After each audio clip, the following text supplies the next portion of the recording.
on Ellen. Clap your hands and get to yelling because I am telling you that Michael Bonner's here. Come on up. That was beautiful. Thank you so much. Hey guys, how you doing? Good, good. Hey, can we do me a favor because Nacy is like family to me. So can we just move up some? Can we all do that? And while you're moving up, can you hug at least one or two people and say, hey, good to see you. Let's enjoy drinks tonight at the gala. Okay, so can you? So I give you guys 1 minute. Can everybody move up for me, please, please, if you can. If you don't want to be stubborn, that's fine. You can stay there. Okay, it's perfectly fine. Let's have a good time. I got you for 50 minutes. Thank you. Look at those amazing students listening. Oh my gosh.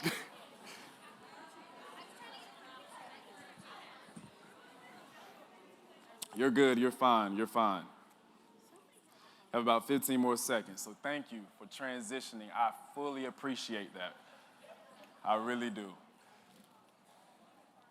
Do you guys like my suit? Normally I wear a vest. I try to do something different this time. I feel all, I forgot the name of it. What is it?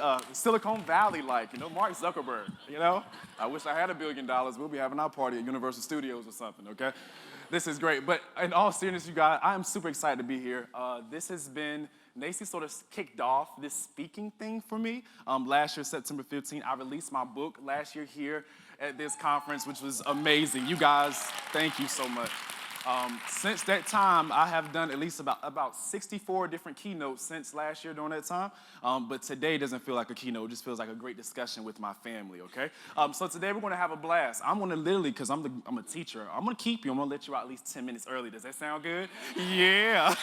All right. Now, we're going to have a blast today, and I'm going to challenge you, and we're going to motivate you. I'm going to inspire you. I'm going to make you have great conversation when we leave. So let's just have a good time with it. You know my policy. If you need to take a picture of whatever you see on the screen, do it. If you need to do a video, do it. I'm all for it. On the screen, you have my social media accounts. I always encourage people, let's follow each other. Let's connect. I believe in collaboration. I often tell people, let's say that we met here at Nacy because there's still moms trying to hook me up with their daughters. That's a very serious thing. And I'm not trying to get trapped, all right? It's a very serious thing, okay? But with that, let's go ahead and rock and roll, okay? Contrary to popular belief, I'm not a rapper. I can't rap to save my life, okay? What ended up happening was I'm just an educator who is willing to go beyond the normal limit to make sure my students are learning, right? So I gave my students this test, you guys, they bombed it, and it was like 16 failed the test. My boss said, Michael, if 80% of your students fail the test, the problem is the kids, the problem is you. And I was like, oh, she being shady today? Like, what's happening here? But no, she was telling me the truth. I went back to the drawing board. I decided to mix up some lyrics, have a little bit of fun. They kept bobbing their head. You know how kids do when songs come on? I said, I'm going to put some content to this song. And what ended up happening was this beautiful moment unfolding. It was absolutely amazing because I saw the kids' eyes just glow up when we found out that we were actually going to the Ellen DeGeneres show. To the point, I always say this, Ellen tweeted this out the next day. I'm thinking about going back to second grade just so Mr. Bonner can be my teacher. And I was like, oh, that's nice. That's Dory. Dory said that to me, right? And I thought it was over, Beth. I really did, Sean. I thought it was over. Oh, come here, baby. I thought it was over. I thought it was over until, this October, World's National Teachers Day. That she put up this saying, if I had teachers like these, I would have stayed in fourth grade. And I said, she used me in her picture. And I'm like, all right, now, Ellen, that's a flirt. That counts as a flirt to me, all right? That's 2 times. I would differentiate our date in such an amazing way. Just give me a shot. That's what I wanted to say to her. But her wife probably would have not liked that very much, all right? But I love the moment. I love the moment because for once, I was able to give my students something that we all dream about. For an entire week, you guys, I was able to take them to California with 7 other chaperones. And for an entire week, students that come from a very different types of multiple disadvantages and adverse childhood experiences, for a week, they were able to live with their own bed, clean towels, meals every single day. You talk about something beautiful. Imagine a child that's not used to eating 3 times a day, falling asleep at the dinner table because I let them order whatever they want, right? You can't. Teaching is cool. Ellen is great, but that's what makes it so amazing. And even from that, that's why I continually speak, because I found out there are certain spaces in society you can't really operate in unless you have amount of resources with you. So Mr. Bonner speaks and has created a company to allow me to give them even more exposure. The beautiful story is about that is I started out with this group in 4th grade this year. I had them. I was able to loop with them. This is Dexiana that everybody loves. Me and Dexiana are so in sync. This is the first day of school. We didn't know this, but my shirt was matching her hair. Right? It was like, how do we do that, baby? But the kids were absolutely ecstatic. Now, because of certain changes at the school, they have transitioned me out of fourth grade because the reading proficiency rate at first grade at South Greenwood Elementary is 3%. So out of 80 kids, only 3% are on grade level. Second grade is 11%. Third grade, a testing grade, 3%. So it was like, Mr. Bonner, the teacher's back from back surgery. We want to move you down, let you be a reading teacher. I have 13 guided reading groups that I do every single day. Anybody knows about running records, decoding, segment, and all that stuff, that's a headache to deal with different types of groups. But we've been having a great time. But with this crew and with Dexion, I know she looks so cute. That crew was not perfect, you guys, all right? I call them my Sour Patch Kids because some days they'll come in hugging you, and then some days they may walk out sticking up their middle finger at you. You just never know. You never know, right? But with this group, I kept them to high expectations. You know, I believe in establishing structure. I believe in giving phenomenal content. So I remember there were times I had to write them up. So during that year, you guys, they had about 6 write-ups for me, all right? It says second grade, we transitioned from Google Slides to PowerPoint. So if something's out, it's perfectly okay. 6 is the number of how many referrals I actually gave to the actual students that year, all right? Because they know Mr. Bonner don't play. I'll give them the little teacher look real quick, and I'll write them up, okay? But I noticed something interesting happen when they went to third grade. Have you guys ever heard a commotion inside of your school building or inside of a classroom, and you stick your head out like Kevin Hart, like, what's going on? And you find yourself being absolutely nosy, like, who can't control their classroom today, right? And in this moment, I heard this teacher and I heard this student going back and forth. It was almost like Ricky Lake. Y'all remember Ricky Lake? I know I'm young. I reveal my age. It was crazy. I hear the teacher. I can't see the student face, but the teacher saying, "Excuse me, I need you to stand in line how you're supposed to because learning is happening in this hallway, and we need to respect the other teachers here." The little girl was like, "I'm not standing in no line. Forget you." I'm like, "Oh, it's about to go down." I walk out. So I go back to my math groups. I start pulling out my manipulatives, and everybody's excited. The kids are going, and then I hear them keep getting into it. I'm like, "Oh, it's really about to be WWE wrestling outside. What's happening, right?" So I go back out, and I can't see the baby face, but I can hear the teacher raising her voice. You know, teachers, when they get that finger start pointing down, they really mean it. "I need you to stand on this line, or I'm going to call your mother," all right? I hear the little girl say, "I don't care if you call yo mama. I'm not standing on line." I said, "Oh." Right? So with this, what ended up happening was, you guys, I happened to look. My 6'5" self turns to the right, and I noticed it was one of my kids from the Ellen DeGeneres show. And in that moment, I became infuriated because I said, "I have never modeled for you any type of behavioral expectations for you to disrespect an adult as you have done. What in the world is wrong with you?" That situation vexed me. I went to my assistant principal. I said, "You know what, you guys? I don't know what's happening, but let me see all the write-ups for the kids that were with me that flew to California. Let me see the write-up from the kids, the total amount of write-ups from the kids that actually had Governor Roy Cooper and his lovely wife come to the class and model for them. I just want to see how my students are doing in third grade." And this was the actual results, you guys. I wrote them up 6 times. In third grade, this was the amount of write-ups they had. That was May 2018. School wasn't even finished yet. There were some kids with 14 referrals, 13 referrals, a single child. And in that moment, you guys, I was completely overwhelmed. I'm like, what in the world has happened in this moment? Because it is amazing how a child can be phenomenal in one classroom and go simply across the hallway and become a totally different person, sometimes animal, okay? It's pretty crazy. So with that, I went home. And prayerfully, this slide shows up. Hopefully, it translates how it's supposed to. I went home and I saw this documentary. I went and grabbed every teacher's favorite drink. We know Moscato. You know, this is our favorite drink. I started watching Netflix, and I started doing a little bit of self-care. And I came across this quote that shook me to my core, okay? If it shows up, I want you to take a picture of it. And this is what the movie said. Here it is. "Thank you, Jesus." Look at this, you guys. The most dangerous thing to students in America is not the prison system, but the American education system. I said, "Oh my God." I rewinded it back 2 more times. What did you say? The most important thing, the most dangerous thing to students in America is not the prison system, but the American education system. What does that mean, Mr. Bonner? Allow me to elaborate that for you. There are certain situations, geographical locations, institutions, and certain environments that are not equitable towards students, all right? And what ends up happening is a student who can be phenomenal may be in the wrong environment with the wrong teacher and will not perform how they should. Right? And I knew this was a real thing that happened because I went to Amazon, and somehow I was randomly looking up my book because my grandmother wanted my book, and she doesn't know how to use it. And said, "Baby, what's that www?" Okay, I got you, Grandma. So I go there, you guys, and there's this parent that left this actual review. And this is what the parent said about their child after they read my book. I was grateful that a parent would leave feedback, but they said in his first 2 years of school, he was averaging grades above the norm. In third grade, he had a teacher with no experience and did not know how to be innovative, ultimately putting him in the eye of the school, and that year set him back. And though we advocated and advocated, it was still hard.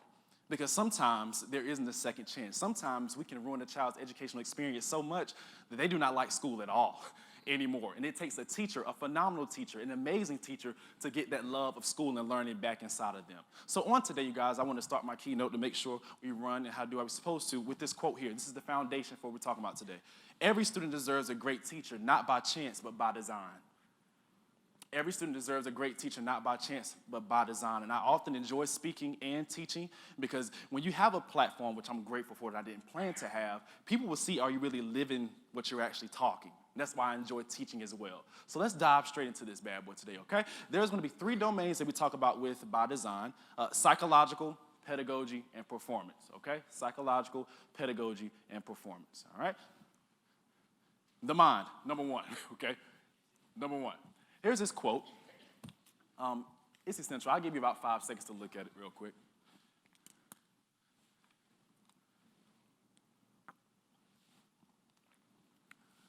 Essentially, this quote in context is saying that reflection is the lifeline of any phenomenal educator. If you want to be better people, you have to find a way to reflect on your own practices. Not Sally practices across the hallway, but about what's going on inside of your own classroom, right? And inside of reflection, oftentimes, it's not the prettiest thing.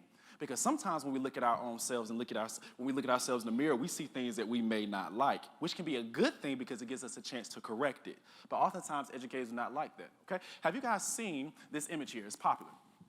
I know you guys have. We talk about equity all the time. Equality. Students need equality. Everything is not equal. And if you look at it, every child is not being served. So then there's this new term in education that everybody loves, which is educational equity, right? Equity sounds good, and it is a good thing when you can provide equity. But if you notice the child that is here, that can be quoted as the highest learner in our classroom, still isn't being served if those boxes are an analogy or a symbol for actual instructional content being given. And listen, I'm in the classroom, so Lord knows, I don't know how you guys do with the little babies, but when kindergartners come in and they're in there acting like this, I showed y'all this last year. I saw 5 kids beside each other doing it this year. It scared the living daylights out of me. I'm like, we need a pastor with oil. Bring a pastor with oil. Right, lay hands on that baby, please, or they're not gonna make it. They're not gonna make it, Lisa. But even in this moment, you guys, we understand that sometimes they come with crazy situations, but check this out, you guys. I've been thinking, and I found a picture that sort of goes in line with what I'm thinking. What happened if the problem with the kids is not necessarily the boxes or resources we're giving them? What happened if it's the actual fence?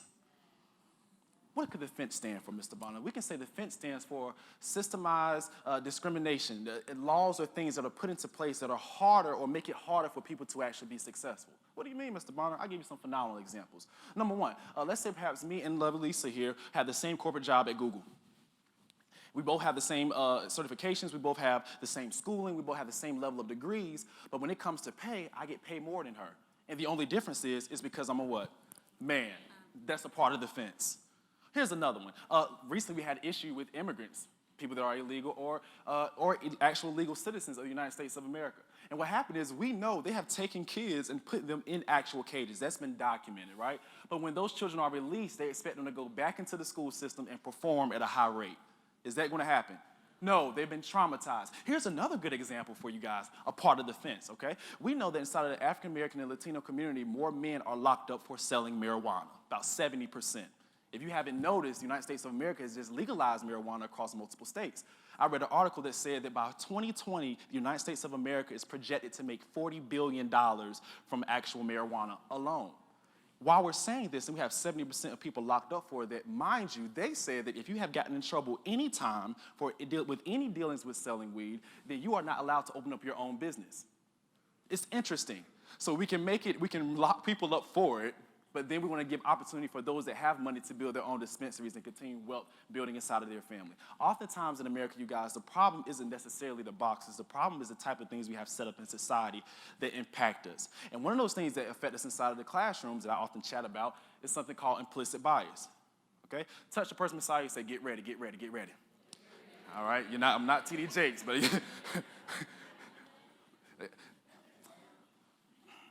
it is amazing to me how educators are so excited at the beginning of the school year about their lessons chevron playing notebook that has little designs on it, right? And girl, what's your theme? My theme is Magic School Bus this year. I love it. I think your classroom should be beautiful, but one of the biggest things I think people do not address is the mind state of the mind. I studied psychology in college, and what we don't recognize is that as human beings, we are nothing but a container through which instructional content flows. If our container is dysfunctional, the information that comes out is going to be dysfunctional, right? So I found myself operating under implicit bias, you guys. Turn to your partner and say, well, he about to get real.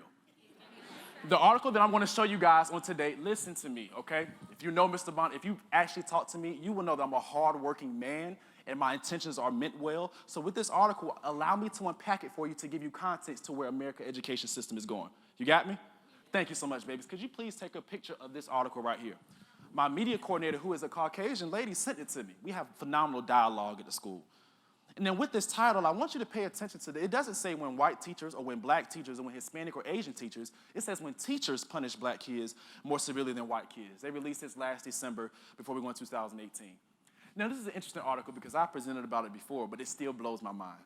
Inside this article, this professor named Dr. Jason from the University of California in Berkeley decided to give every educator in the room the same behavior file for something subjective, such as disruption of class. We know disruption of class is dependent upon the teacher's personality. In my class, we got Bruno Mars playing. We may have Bad Bunny playing because they can't understand what Bad Bunny is saying, okay? They're doing high fives. They're collaborating in group work. We're having a phenomenal time. The kids are excited. They love learning. And in one classroom, if you blink or ask to sharpen your pencil, the teacher, I'm going to write you up. Look at me one more time, right? So disruption of class is subjective. What this professor did was gave everybody the same behavior file. And what he did was, when the people came in for the survey, he told some teachers that the student name was Jake or John, a typical Caucasian male name. And on the other side, when some teachers came in, he told them that the student name was Darnell or Deshaun, a typical African-American male name. And he kept flipping the name back and forth between the teachers, but the teachers did not know. And he kept collecting the data. His name is Jake or John. His name is Deshaun or Darnell. And this is what the results showed you guys. Teachers expressed a desire to punish Darnell or Deshaun more severely. They anticipated more quickly that he'll be suspended in the future, and he was more likely labeled to be a troublemaker. Part of the fence. So the question obviously begins to any person that reads the article, why is this happening? Because all they did was switch the names. And I began to ask the same question myself because now I'm intrigued because I found out with this article, you guys, it speaks for the entire K-12 education system, even down to infancy to 8 years old. It said as a toddler, African Americans are 3.8 times more likely to be suspended in daycare. Right? So I'm like, what is this? What's going on here? Daycare, childcare. I messed up. I didn't mean to. You guys, look, I have never said daycare before. When I get out of here, drinks on me tonight. I'm sorry. Alcohol fixes everything.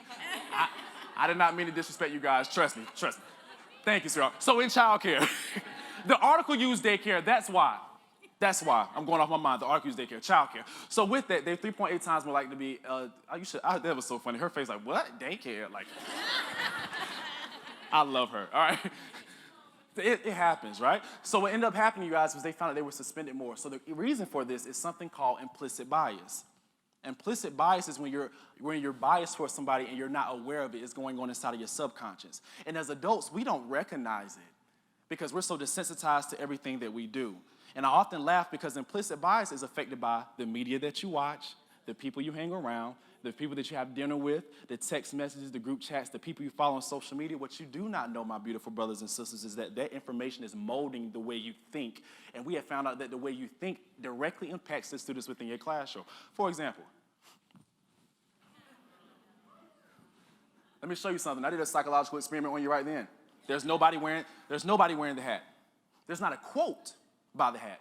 I didn't let you know if I was a Democrat or Republican at all. I'm not here to even give a political stance. What I did was show you an image that's been on media for a long time. And you heard some people in here react with their vocally, oh, girl, look at that right there. I saw some people shift energy in their seat. They was like, but I guarantee this, every individual in this room felt something internally when that image came up. So imagine if it's a child with his pants down in your classroom. Imagine if it's a parent with their hair wrapped up in a scarf and they come out with their pajamas on in the morning. Imagine if it's a parent that cannot speak proper English and coming to you to talk about their child, right? Those things really, truly affect us. Even down to, there was a kid, 14 years old, got lost on the school bus. Got off the school bus, you guys, couldn't find directions, so he knocked on the door. Police video, 3 times. Bop, bop, bop. Next thing you know, this man came out, you guys, with a 12-gauge shotgun, planted his feet fired off, pow. Thank God he missed the kid. Super glad he missed the kid. But the most interesting thing about it was, as they reviewed the police video and the evidence, they stated, well, sir, what made you go outside with a shotgun? Why did you do so? And he said, because my wife was screaming that there was somebody outside trying to rob our house. It was an African-American 14-year-old boy with his hoodie on because it's cold in Michigan. And he knocked on the door 3 times politely, boom, boom, boom, like the video said.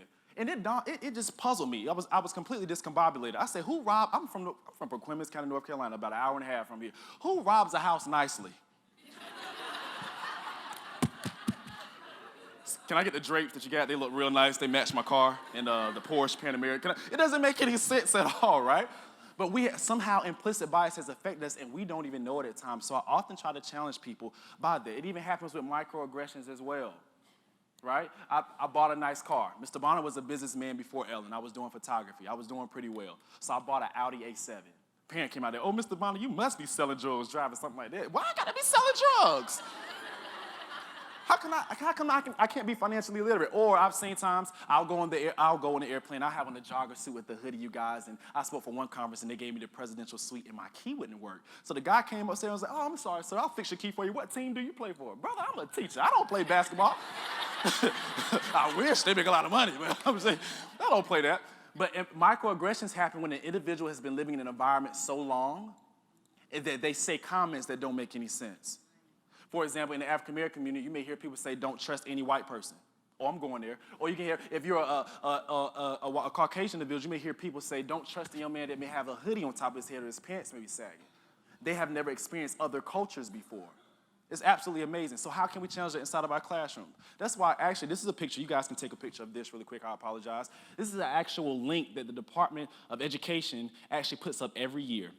They do the study every 3 years, and they do it on your county and your school. You can actually look up the suspension rate within your actual county and your actual school systems to see what's going on, to prove if I'm correct. Because I decided to actually go and look to see what's going on inside of Pitt County. Now, I'm grateful for Pitt County. They've been phenomenal to me. Dr. Linker, phenomenal superintendent. My principal is as well. But I have noticed there are certain things that happen that we sort of try to brush up under the rug. So this is our actual demographic pie chart of the actual enrollment in our school systems, okay?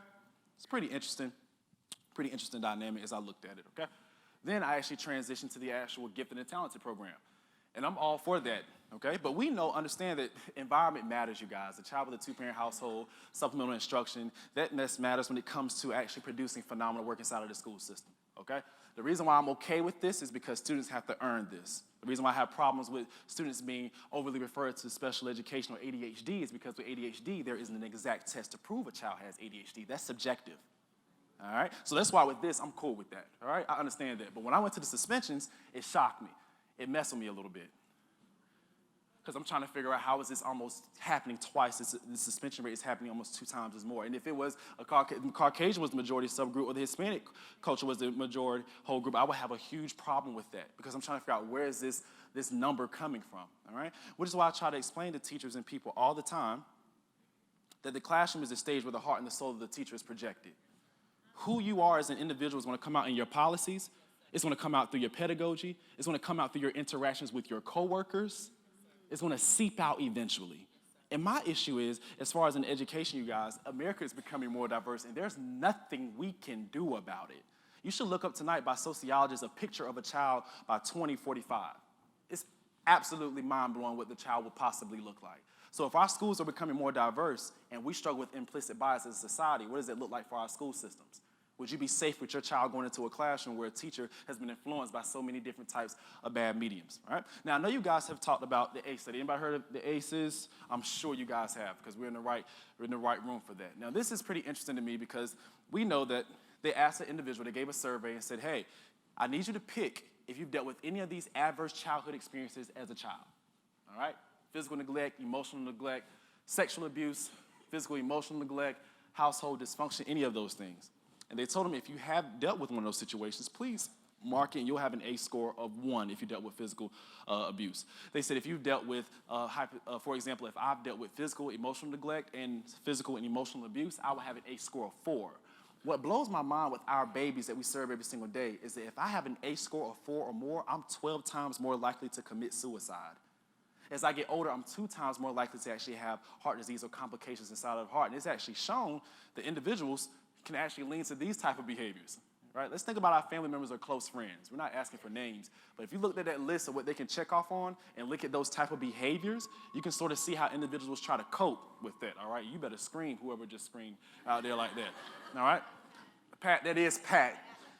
We're gonna get Pat later. So, now this is a true story. After Ellen, you guys, I asked this little baby, I need you to go write for Mr. Bonner, okay? I need you to go sit down and get this information done because normally with me, you guys, they overload my classrooms and they always have through my 6 years of teaching. So they gave me 20 students and 16 were on first grade and kindergarten grade level. Only 4 were on actual second grade level. All right? So when it came down to challenging them, you best believe there was resistance there. So in that moment, I said, baby, I need you to write. She's like, Mr. Bonner, I ain't writing for you. I'm like, who? First off, you shorter than my kneecap, and I have a lot of student loans, so you want to sit down and read this stuff for me. She's like, Mr. Bonner, I'm not listening to you. I'm not doing it. I'm like, all right, that's cool. I asked the teacher assistant, sweetheart, could you please go over there and help her out, please? She's like, no, I'm not going to write for her either. I'm like, who do you think you are? I need you to write. And she just flipped, you guys, and started taking everything out of my room and throwing it around. All right? This is after Ellen. She don't care nothing about that. I said, I don't know you, baby. I'm going to call your mother right now. Stop playing with me. And she said, I don't care. Call my mama. She at work. I'm like, who you jumping at, first off? I get on the phone, Mom, I need you to get here as soon as you possibly can. Your daughter is cutting up, all right? I can't legally put my hands on her, but I need you to get here, okay? Are you at work? Mr. Bonner, I'm not at work. I'm like, oh, for real? She was like, yeah, I'm not at work. I'll be there. In fact, tell her that, don't even tell her I'm coming. I'm going to stand at the door, and don't let her know I'm there. I was like, ooh. I was like, okay, I got you. Hung on the phone. Little girl still talking trash, rolling her eyes, snapping her neck, all that crazy mess. She went to my other book bosses and started taking them out. That's not her. That's Simone. And you always have those kids that are always checking up on you. So Simone was walking behind, Mr. Bonner, you okay? No, baby, I'm not. I'm not okay. It was getting crazy, you guys. She does not have an IEP or 504. She was just completely being defiant. She was taking snot and rubbing it along the back wall. I'm chasing behind her with hand sanitizer. At that point, I didn't ask the teacher assistant to take everybody down to the cafeteria. I want to tell my videographer to upload the video and blur her face for proof because I still had the video. I said, you know what? I'm over this, baby. You need to cut this mess out because I never showed you this. She's like, Mr. Bonner, I'm not going to listen to you. I don't care about you. Nobody cares that you was on Ellen. Nobody cared that you was on Ellen. I was like, you pronounce her name Ellen DeGeneres for your information. It's not Ellen, right? Next thing I know, I see Mom's shadow come to the door. Mom is about 5'10", 270. Yeah, I was like, oh, was she a linebacker or something? Because she real, all right? She's about to do something there. And it was funny because the little girl saw her face, you guys. This was the little girl reaction right here. It was priceless. It was a priceless thing I've ever seen in my life. I love that story so much. But I love that story. Let me tell you why I love that story, and I tell it all the time. This is the true story. I found out that Mr. Bonner was a prisoner of implicit bias and being ignorant of the actual adverse childhood experience study. Implicit bias is when you're affected by media, culture, and people and conversation around you. At the beginning of the school year, I was being just like every other teacher. And when you get that new roster, what are they saying? Oh, you better watch out for that one right there.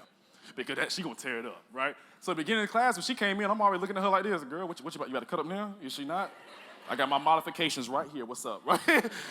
It was crazy. So I was already approaching her without a true, genuine step of love. And then come to find out as I did research by getting involved in the community and learning her family, the baby had a father locked up.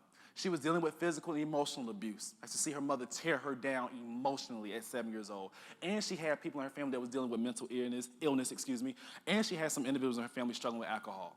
So you have me operating under implicit bias that this little girl that snaps her neck cannot possibly operate or learn as she should, and then not knowing about her family. It was a perfect moment for her to tear the classroom up. By the grace of God, I was able to speak and spend time with her family, and according to the North Carolina Department of Public Instruction, which you can pull up, that baby grew 5 levels that school year. For context, 1 year's worth of growth is 2 levels. She grew 5. It's not because Mr. Bonner is this amazing teacher who stands on tables. You can bust your head on that table, all right? It's because I pressed into her. I decided to step out of my box and deconstruct myself to make sure I'm giving that baby a phenomenal educational experience. Sometimes as educators, we have to break ourselves down and figure out what we're doing wrong and then figure out how to make it better for them, okay? The next one, let's keep on moving quickly because I got to get you guys out of here on time and we want to do it great. Number 2, which should be pedagogy. Okay? So number 1 is the mind. Number 2, your actual instructional practices in the classroom. And this is going to be pretty funny to talk about because I actually enjoy it. In chapter 7, there's this quote that I use from Barbara Coloroso that says, if kids come to us from strong, healthy, functioning families, it makes our job easier. If they do not come to us from strong, healthy, functioning families, it makes our job more important. This is beyond true. And it speaks more to the power of relationships matter, which is what I love about this. So in this situation, there's this baby in this picture, a sweetheart.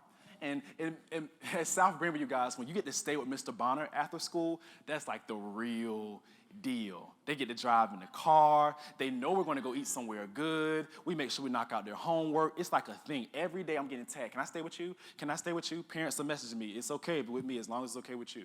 So this sweetheart, it was her turn. She's been working hard. I had her in second grade. This is actually a picture of her in second grade. All right? So with that, one day I said, baby, it's time for me to hang out with you. Go tell your mom, give me the note. I had the little Bonneville logo at the bottom. Mom was excited. The next day, a little girl came to school in tears. The whole day went and talked to any of her teachers. I mean, completely cold and quiet. And we're like, did something happen? Did somebody die? Because she doesn't act like this. She's normally bubbly and excited. And she was quiet the whole day, completely stoic, tears coming down her face. At the end of the day, as we're going off the recess, because fourth grade recess is at the end of the day, fifth grade is coming back from Encore. She gives me a note that has a picture drawn to it. Phenomenal artist. I have her paintings and stuff hanging up in my apartment. I read the note, you guys. The note says, because she hasn't talked to any of her teachers all day, so they're in disarray. She wouldn't talk to the counselor, but she would give me the actual note. She said in the note, her mother said that she could not go, and the reason why she's been crying all day is because her uncle was driving in from Texas with his friend, and the police pulled him over, and immigration took them. And when immigration took them, she found out hasn't seen her uncle in almost 2 years. And in that moment, she could not contain anymore because she was excited to tell him how good she's been doing and how well she's been advancing in our school as she's been transitioning, being inside of our environment. And in that moment, I was completely heartbroken. I hugged her for about 5 minutes. And when we got after, we took them home on the bus. The teachers, her friends, teachers were mad. Well, why in the world did she go to you and not come to me? Okay? I'm like, I don't know why. It was like, well, it's not fair because she's in my homeroom and you teach fourth grade. I don't think it's right that she came to you to tell the problems and she wouldn't tell anybody else. You know how teachers get. So I had to look them in the face and calm myself down. And I gave them this quote here that I live by every single day, and it is this one. You can't demand a withdrawal from somebody you have never invested in. You can't. In that moment, there was a child dealing with trauma because her uncle was being taken to immigration. And with that baby, I have deposited so much money, time, love, strength, tears, joy, experiences into that one child that my bank account there is good. And when I came to make that transaction to calm her down and to comfort her, I could make that transaction because I have enough money in that account. The issue with you is that you have not put enough deposits into that account to have a proper withdrawal from there. That's where your frustration comes in at. And with certain demographics and with certain children that we deal with every single day, you guys, we're going to have to put in tons of deposits. If you have not noticed, they have access to social media. They see the hat just like you see the hat. They see the killings just like you see the killings. They see the discrimination and the disrespect on social media just like we see it. And if we're not being smart and intellectual and taking time to build proper relationships with them, they're not going to buy into us, all right? And they're definitely not going to buy into the content because why are they going to learn from somebody they don't like? That's why I love Rita Pearson, okay? So with that, I love this quote. Reminder, if I am a student and I enter your class in pain, you won't heal my pain with superior math instruction or playing with blocks on the carpet or tracing your letters with your name. It's not going to matter. You have to have some type of holistic approach when you're approaching students. And this has saved me so much time by building relationships. I rarely have to call parents because I can just mention that person's name and the kids will pull themselves together. It's extremely important, you guys. That's why I believe relationships equal to engagement and engagement equals to content. How can you engage a child that you do not know? The Ellen crew love music. The next classroom after them love to debate. They love to talk trash to each other. So I taught them how to debate facts in a very polite way, all right? That gave open room for the actual content, all right? Now this lady, Lorianne Monroe, who's a phenomenal administrator, you guys. She's from New York, and I love this book. And I don't read a lot of books, but I read those with substance. She was known for turning around the toughest schools and child care centers around in New York. It was absolutely amazing. Now, to the point that Jimmy Carter was even saying some amazing things about her. Now, with this, in her book, she highlights 3 different groups of teachers inside of the school building.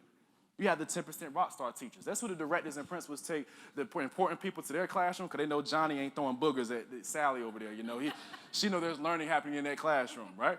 You have 10% shuckers and jivers, those that are actually just there. They're sort of collecting a paycheck. You know how it is, a little bit that we do get paid. That's what they're doing. And then she says vast majority in certain failing schools are recalcitrant, incompetent, meaning they're stubborn. So you try to bring them something new, and they're like, I've been doing this for 15 years. You ain't got to tell me how to teach kids how to add. My kid's been successful, right?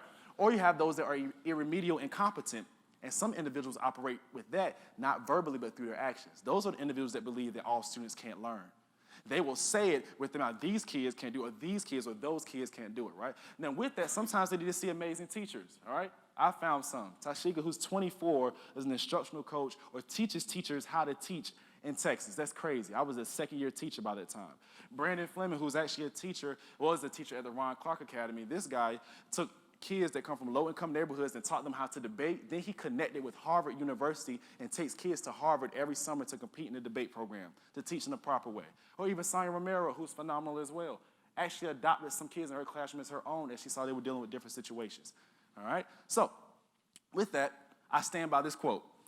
You have amazing teachers and you understand we have to do things differently inside the education system. Please hear me on this. Receiving a 4.0 GPA in school is not the only factor that guarantees success in the 21st century.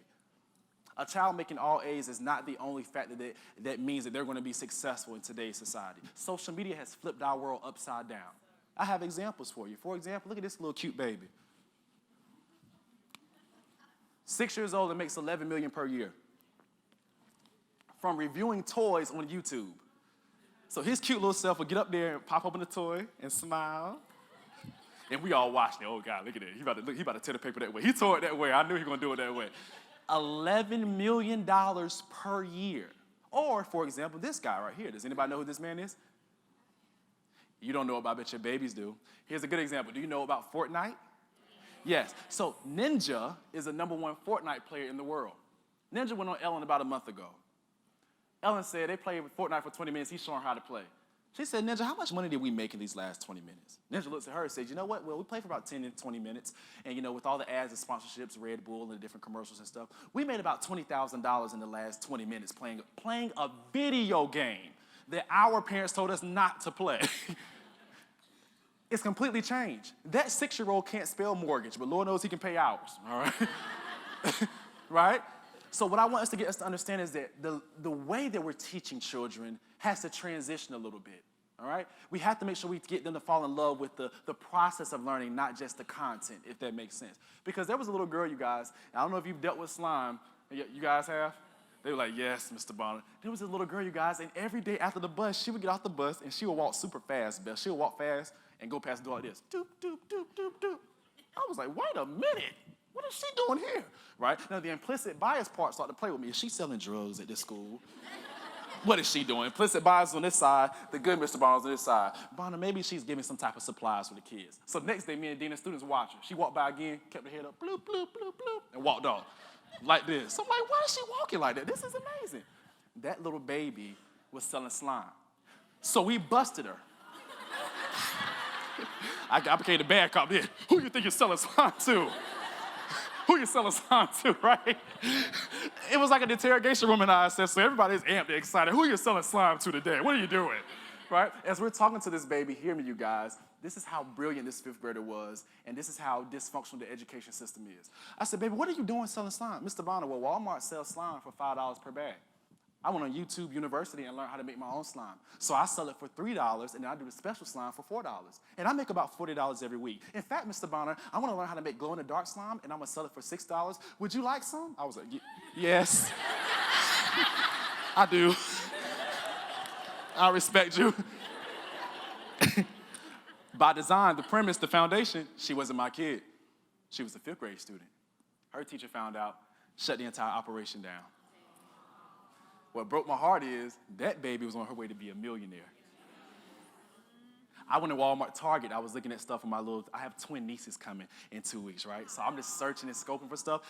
You guys, they sell slime for $20. In that moment, I recognized in education, sometimes we're more focused on putting people to make careers and work for somebody else instead of teaching them how to be leaders themselves and build their own. I've been reading a lot lately in regards to finances because I've been trying to figure out how to flip the money I make from speaking to put it inside of an investment to make sure that my students will have a never-ending account at South Greenwood. Does that make sense? So with that understanding, I've been looking at the babies and I understand inside of the education system, and I heard a millionaire say this, that they may not know what to do. And they were an average student, but what they would do was hire the kids that made all A's and get them to work for them. We can teach our kids to be absolutely phenomenal. It's just all up to us, okay? So one way we do that is through whole brain teaching. Whole brain teaching basically is engaging the child. We cannot expect the baby to sit there on the carpet for 30 minutes straight. You better have them high-fiving, talking to somebody else, or doing something because you're going to end up hurting yourself through your classroom management. Now, I love this activity because there's this guy that I'll get right to in a couple of seconds. The reason why I love whole brain teaching is mainly because of this. Research has shown us some important information. It shows us that our brain remembers stuff in visual images, emotion, movement, and other sensory areas. So the reason why you remember your favorite teacher is not because they were so phenomenal in their instruction or the way they hugged you. It was basically because they touched all of those areas. The reason why you remember your favorite wine or vodka is because it touched all of those areas. The reason why you remember your favorite lover is because he or she touched all of those areas. It's science. It's science, sir. It's science. He said, I believe it. He gets the dojo point. He says, I believe it. So hear me on this. With this concept and with this ideology, we begin to understand that the brain is a phenomenal concept in a computer. And when you understand that, it operates in a specific type of way. And I like that. So, Enrique Hank Feldman, anybody remember him from last year? Yes. Phenomenal. Me and Enrique have actually stayed in touch lately. We've been having a lot of conversation about self-care, which I'm going to tackle tomorrow in my breakout session. I can't wait. I'm so excited about that. But with Enrique, he actually taught me something. I want to do it with you guys. And I did it in Iredell County. It was sort of fun. Yeah, and I did it with a couple other people, so you want to find out. In classrooms, you guys, teachers will say a question that goes like this, and we'll put the picture of the brain up. The teacher will ask the question, how come it is harder to utilize, if your dominant hand is your right hand, how come it is harder to utilize your left hand when doing something? If your dominant hand is your right hand, how come it is harder to utilize your opposite hand when doing something? And with the whole brain teaching, we don't understand that our brains can really pick up anything through an experience, through movement, and through actual emotion. So could you do me a favor and stand up in front of your seat real quick for me? This is going to be funny. Yeah, stretch the legs, get them blood flowing. All right. On the board, there's an actual, they call it a moving image, but I want to give you an actual visualization of your actual brain and what's happening. So number one, can you do me a favor? Could you point to me with your right hand? Like I have $500 I'm going to give you right now. Thumb in, all right? Now I want you to switch to a thumbs up. Good. Switch was simple. Take your time. Point to me. Good. Can you switch to a thumbs up? One more time. Point. Beautiful job, people. Beautiful job. Okay, can you do me a favor this time? Take your left hand and point to me. Good. Thumbs up. Good. Point to me. One more time. Thumbs up. Good. All right. In this moment, your brain is going to experience a level of rigor that is going to throw you off. You're going to feel your brain battle against your body. All right? Because that's what whole brain teaching does. It takes it from just looking at a worksheet or sitting down to a read aloud to students actually applying the content that's being taught. Take both hands for me. Right hand point to me. Left hand thumbs up. Right hand point to me. Left hand thumbs up. On the count of 3, beautiful people, we're going to switch. You got it, baby. Positive learning environment. All right, here we go. 1, 2, 3, switch. Uh-oh. Somebody did like this. I'm like, oh! Left hand point, right hand thumbs up. 1, 2, 3, switch. Good. 1, 2, 3, switch. 1, 2, 3, switch. Switch. Switch. Switch. Drop it. We got one more. We have one more. Somebody was shooting me with a gun right there. Pow, pow. Oh my God, my stomach, bro. We're doing this tonight after the gala too, after the wine and stuff. This is gonna be funny, all right? Can you do me a favor? With the right hand, we're gonna do 3 sides for a triangle, all right? I got you, I'll model for you. 1, 2, 3. There we go. 1, 2, 3. You're the bomb. 1, 2, 3. You're smart. 1, 2, 3. I love you. 1, 2, 3. Good, all right, left hand. Square. 4 sides. All right, here we go. 1, 2, 3, 4. Hey, 1, 2, 3, 4. Good. 1, 2, 3, 4. Beautiful. All right, here we go. Let's add some difficulty. Look at you. Yes, praise Jesus. Yes. Both hands up. Right hand's gonna be a triangle. Left hand's gonna be a square. We'll do it one time for the sake of time, all right? One time for the sake of time, all right? Everybody ready? Right hand triangle, left hand square. Ready, go. Oh, wait a minute, stop, drop in, stop, wait. This is good. Oh, this is perfect. This is like my own class. Check this out. The process and the research is called error analysis. So what teachers do, I do it all the time, you make your students fail on purpose so they can learn something. Half of you failed right then. You heard some people counting out loud. Can you turn and tell the person beside you, why it is not smart to count out loud? 1 is 3 and 1 is what? 4. So see how we learned as a family right then? Now, the teacher that is just very disrespectful, you yell at the child that's counting, why are you counting out loud, right? It's no need for that. Both hands up, do not count, beautiful babies. Take your time, go slow, all right? Ready? Ready, go. Good. I wish you guys could see these faces right there. You guys can sit down, you can sit down.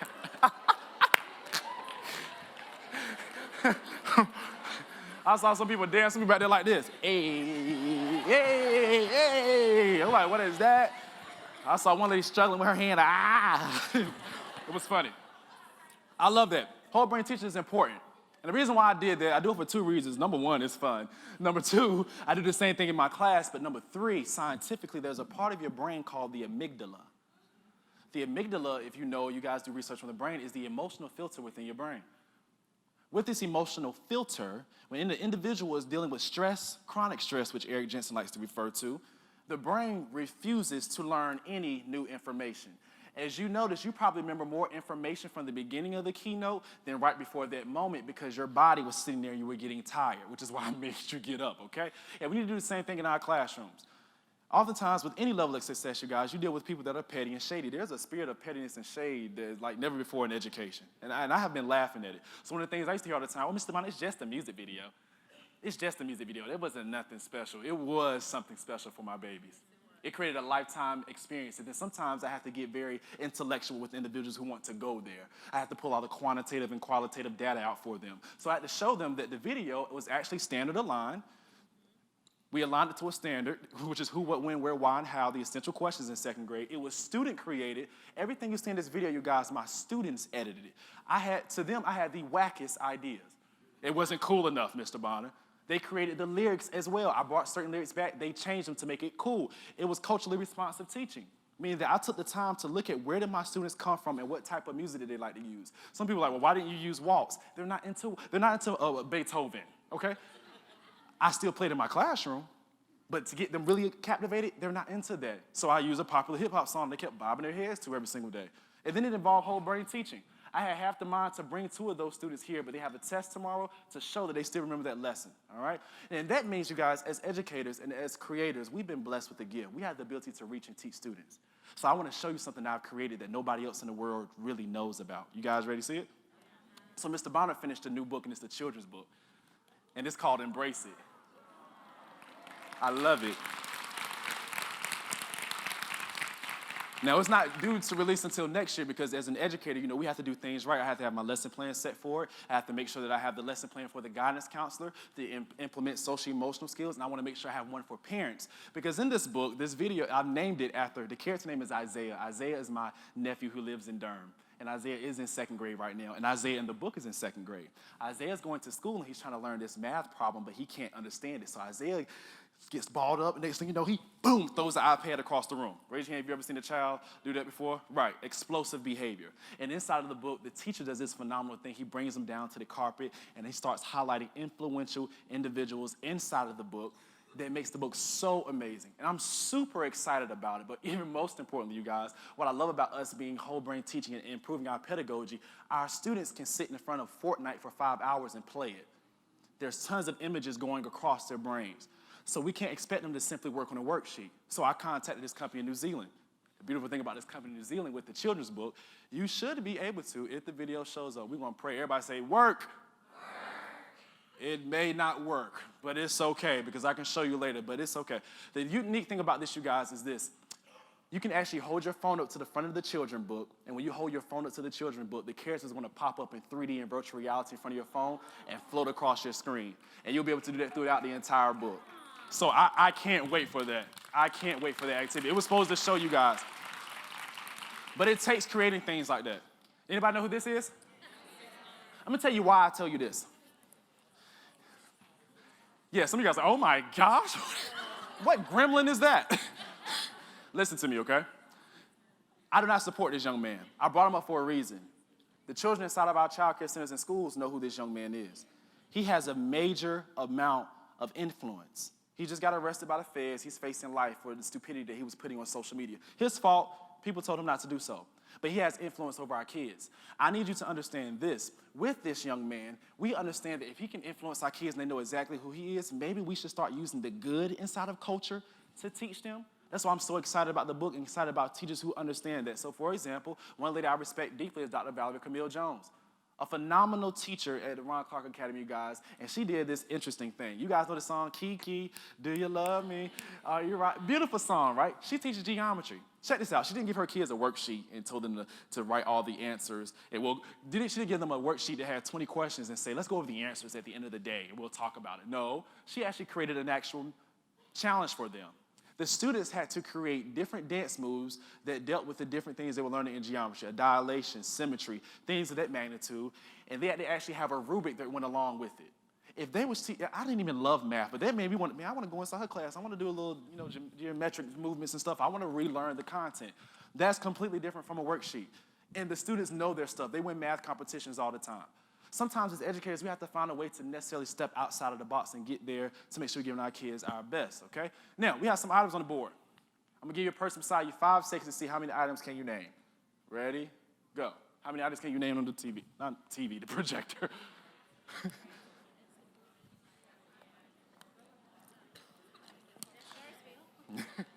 It's tons of individuals. What, Mr. Bonner? Individuals up here. The guy beside Dre is Shiggy. Shiggy is the one that actually made the dance for the Kiki Challenge, put it on his Instagram. Now everybody knows the Kiki Challenge. You know this guy too. His name is Backpack Kid. He's the one that created the floss dance, right? And of course, you know about Fortnite. The guy's name is another rapper. I bet your children know, XXXTentacion. Phenomenal. I know you guys know about Snapchat because it deletes in 24 hours. Sneak yourselves. I see y'all right. And this app is called Musical.ly. The creator, you guys, decided to put music on the app and told the kids, they changed the name now, but they told the guys, they put music on the app and kids could record themselves singing to the phone. $1 million app easily. The reason why I put this on the board is we must understand this as educators. If you really want to reach your children, find out what's going on and then infuse that inside of your lessons. It will make a great world of a difference inside of your stuff. And it makes me stand by this quote: educators who create a welcoming learning environment where students can see themselves in the lessons and assessments will increase that child's chances of succeeding in the classroom. I work and I teach and I speak in a way that, as I was telling Pat, that if you guys decided to go to the governor, because I'm on the governor's teacher advisory team, and say, let's see Michael Bonner's testing scores and see if he's really what he's all about. My testing scores have doubled over the past couple of years because of this right here.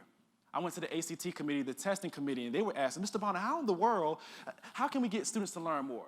Because we want to change our reading passages. We can't expect John, who lives in an impoverished neighborhood, to know about reading a passage about Billy who went to Hawaii for vacation. It doesn't make any sense, right? He can't relate to that at all. How can we expect him to identify with the passage and actually answer it? So as educators, we can find a way to put in culture, whole brain teaching, and make it absolutely amazing, all right? The last one is the mind.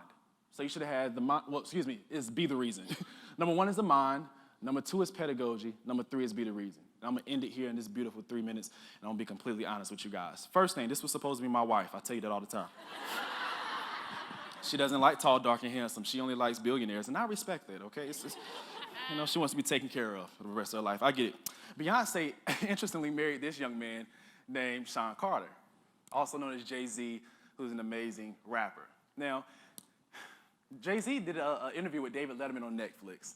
All right? And if you watch the series of interviews, it's really interesting. I'm more into interviews now than necessarily reading an audiobook because I can hear what took him 20 years to learn in about 20 minutes if the interviewer asked the right question. David Letterman asked Jay-Z about his actual environment and why was he selling drugs at such a young age. And sometimes we judge people like that. They know they shouldn't sell drugs. But he was explaining that when you're on a block or in a neighborhood where there are not a lot of opportunities and there's a lot of danger and you've seen your friends die, about every week, eventually you're going to grab a gun to protect yourself and you want to find a way to help provide for your family. Not making an excuse for him, I empathize with him, All right? So with that, he said, well, Jay-Z, what made you get into music? He was like, well, I just started to love music. And matter of fact, when I turned 18 or 19 years old, I went across seas to go on a tour with music. But while I was over there, the young men that I was selling drugs with every morning, the feds actually came and raided them on the exact corner we were at every single day. He said for a fact that he would have been there if he would have never been over there pursuing music in a career. So next thing you know, they said, well, Mr. Jay-Z, how in the world, who was the person that influenced you? Who made you change your mind to be who you are today? Who made you fall in love with music? And he pointed to this lady, Miss Renee Loudon, his 6th grade teacher. When he said her name on Netflix, immediately she was famous. When a billionaire says your name, you become famous. All right? So she researched him. People asked her, she wants him to interview. I'm going to give you about 10, 15 seconds to read what she says about him, and I'm going to highlight some stuff.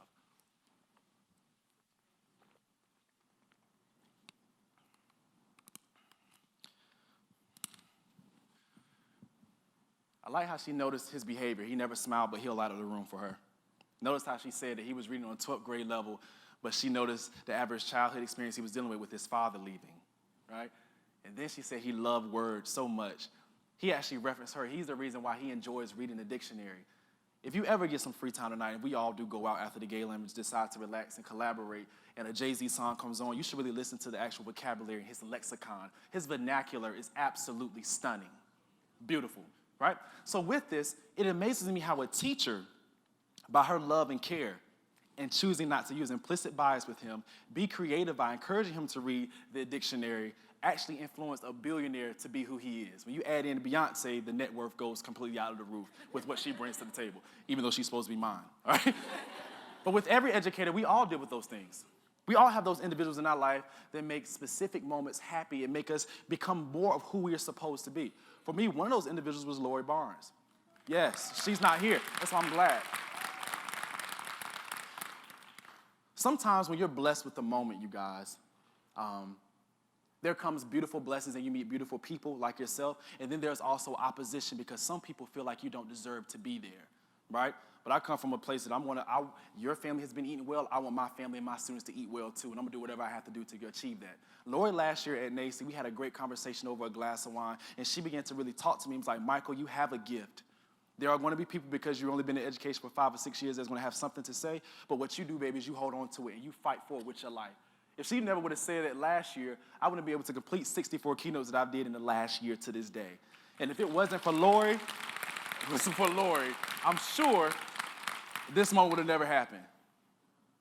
I don't care how many people in the room, you guys. I've spoken to 10 people, had the time of my life. This was in front of 2,500 people. I've done that 3 times this year. And I'm up there bold and not shook at all, no nerves going through my body because of what Lori said to me, which is why I believe in this statement here, and I want you to make sure you grasp this. Teachers affect eternity. No one can tell where their influence stops. Teachers affect eternity. No one can tell where their influence stops. I have battled in my mind today how to end this keynote. And I believe in transparency and honesty, so let's make sure we get to that. Last week was probably one of the toughest weeks for me in education. I'm talking about mentally and emotionally really wearing down on me. I found out last Tuesday that my administrator who approved the Ellen DeGeneres video, she decided to resign and go work from home, so that will make my 12th principal that I've had in my last 6 years of teaching. I began to go and see some of my boys that went to the Ellen DeGeneres show who stayed in my room on that Wednesday. Come to find out he's getting suspended. His older sibling, I talked to him Tuesday after school because I believe in spending time in the community. I said, son, I can tell that you're in some stuff. Your lips are black, which shows me that you've been putting substances to your mouth that you shouldn't, and your parents have been telling me that you're involved in certain gang stuff that's not going to last. Call me tomorrow, we're going to hang out. That next Wednesday, he was arrested because he had stolen a firearm from his parents and legal guardians there. The sibling above that one, above Markion, the sibling above that one got suspended for 10 days. The sibling after that one last week was expelled from school. The sibling after that one had 5 days because she told the school she wanted to blow up the school when we were there because she was mad. So my principal left. The kids are acting crazy, and I'm still trying to make it through the week. And I felt the blow because Friday I spoke in Virginia ASCD. So you have to pull yourself because when you get on stage in front of people, you're pouring yourself out to people. And I text my mom and said, Mom and Dad, I have a fourth of a tank left. I don't know what's going on, but just pray for me to make sure we get through it. Next thing I know, it happens Thursday or Friday. As I'm leaving to go speak, my assistant principal sends an email at 2 o'clock and decides that she's leaving as well. So now there's 13 different administrators Mr. Bonner has had in his 6 years of teaching. Dexiana, who we all love so much, has had 12 since kindergarten. We know if there's no foundation, how can true learning actually happen? There's 12 different vision statements, 12 different educational philosophies, and we're talking about making a change in a child's life. At that moment, I put it together for Virginia. I found myself being tough. I found myself dragging. If anybody be around me, I can radiate energy. Beth knows that if you hang around Michael Bonner, you're going to get positive energy. But by Friday this week, I was hurt. Saturday, I get a chance to get back home and I'm relaxing. And I find myself just trying to play a little bit of Fortnite and alleviate the stress that's on top of my brain. And I'm sitting there, I'm doing good, you guys, and I get a text message. Text message from Chris Arnold, who's over the Horizons at Oakwood Camp in Greenville. Phenomenal program. Chris says, Michael, I have some bad news I need to tell you. I said, Chris, I've already had a rough week. I can take about 3 blows, so I'm at 4 blows right now. What do you have to tell me? Chris begins to tell me there's a student that I had, and the student actually passed away. Autumn, who's a sweetheart here with the goggles, every day at Horizons Oakwood Camp, Autumn used to ask me, could she sit beside me on the bus, and we'll ride to the pool and stuff together. And as we're riding to the pool and stuff together, she'll tell me about her day, and we'll spend a lot of time together. Her mother used to tell me every day after school that she would talk about Mr. Bonner forever. Truth be told, the mother went in Friday to wake her up, and the baby just was unresponsive. So imagine you want to wake your child up, and they're unresponsive. So yesterday, Saturday, the reason why I arrived at 10 o'clock was because my mind and my body was tired. I've taken enough blows.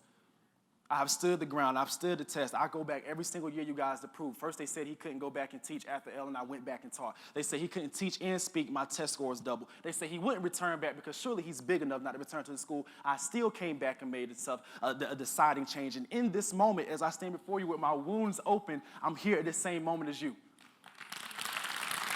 I didn't do that for a hand clap, you guys, and I want you to hear me. Please hear me. I promise, and I appreciate your love, because God knows I need it. I didn't do it for a hand clap. I need you to understand with this job that we pick, it's a legacy that's attached to it. I have young black men that look at a businessman who pulls up in an Audi A7 and understands that this man is about something every single day when I go to school. Every person within this room, there's a child looking up to you and looking towards you to be a deciding factor within their life. You have a decision to make today. That's why I love conferences. I love them because what it boils down to is what kind of educator are you going to be? The mediocre educator does a lot of talking. We can talk about educational philosophies and poverty and the importance of a working vocabulary all day. But mediocre teachers talk. Amazing teachers act and execute every single time. So on today, on this left side, you have a decision to make. Will you be the educator that when students see you, you trigger them by your presence? You're so negative, you don't even know anything about equity at all, that you hate your job so much that you're actually triggering students in your class. They do not want to come to your child care center. They do not want to come into your actual presence. They don't want to be anywhere around you. Or will you be the educator who stands and fights even when you're tired? Will you be the educator that fights through even when you have a job to do? Will you be the educator that stands in front of your classroom and give your students your all even when you don't feel like it? We all have that choice today, and I encourage you, my beautiful friends, if I were you, I would choose wisely. Thank you so much for your time.